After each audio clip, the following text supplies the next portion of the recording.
नमस्कार जी। कल जिलाधिकारी से इटावा में कंबाइन मालिकों की मीटिंग हुई। जो लोकल के कंबाइन मालिक है, सुनने में आ रहा है कि अब इटावा में केवल इटावे ज़िले की कंबाइन चलेगी।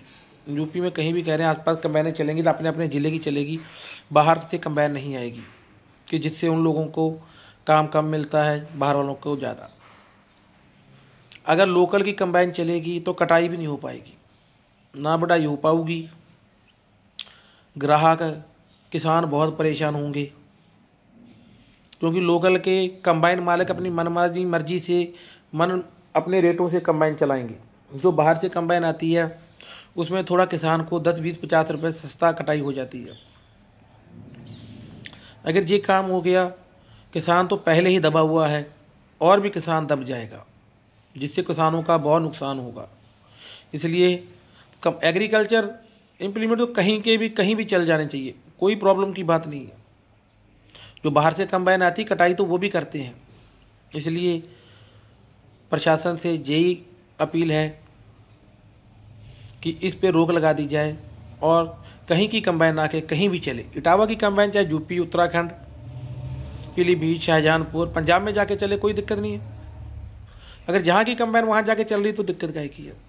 इसलिए प्रशासन से अपील है कि कहीं की कंबाइन कहीं भी चले, कंबाइन पे कोई रोक नहीं लगनी चाहिए। कंबाइन ट्रैक्टर हम कहीं भी चला सकते हैं। ये ज़रूर है कि कंबाइन पे एसएमएस लगना होना चाहिए। धान के प्याल को आग ही ना लगाए कि जिससे प्रदूषण कह रहे हैं फैलेगा। लेकिन अगर सिंपल कंबाइन चलती है तो चलाने दो। इसलिए इससे कंबाइन मालिकों का भी बहुत नुकसान होगा। जिस फोरमैन ने, जिस लोगों ने कंबाइन किस्तों पे ले रखी है, क्योंकि सारे कंबाइन मालिक पैसे वाले नहीं हैं, कुछ गरीब लोग भी हैं जिन्होंने कंबाइन ले रखी है। वो किस्त कहाँ से देंगे अगर उनकी कंबाइन नहीं चलेगी। कंबाइन तो थोड़ी थोड़ी स्टेट में चलती है। एमपी से कंबाइन स्टार्ट होती है, एमपी में चली, सोयाबीन पे स्टार्ट होती है, फिर इटावा हो गया, सोयाबीन काटा, पीलीभीत में धान काटा, शाहजहांपुर में काटा, फिर इटावा में काटा, आगे गोरखपुर, बिहार, बनारस। कंबाइन मालिक तो वहाँ तक चला के तो उनकी किस्त निकलती है। लोकल में तो कंबाइन की किस्त भी नहीं निकल पाती है। अब गेहूँ है, गुजरात से गेहूँ स्टार्ट होती है, गुजरात, इंदौर, इधर हम लोग ग्वालियर साइड आ गए, फिर यूपी में आते हैं, यूपी के बाद पंजाब में कटाई शुरू होती है। ये तो मिलजुल के ही सबका काम चलता है, जिससे सब लोगों का बिजनेस अच्छा हो जाता है। स्टाफ के पैसे, डीजल के पैसे, रिपेयर के पैसे और कंबाइन की कटाई निकल आती है।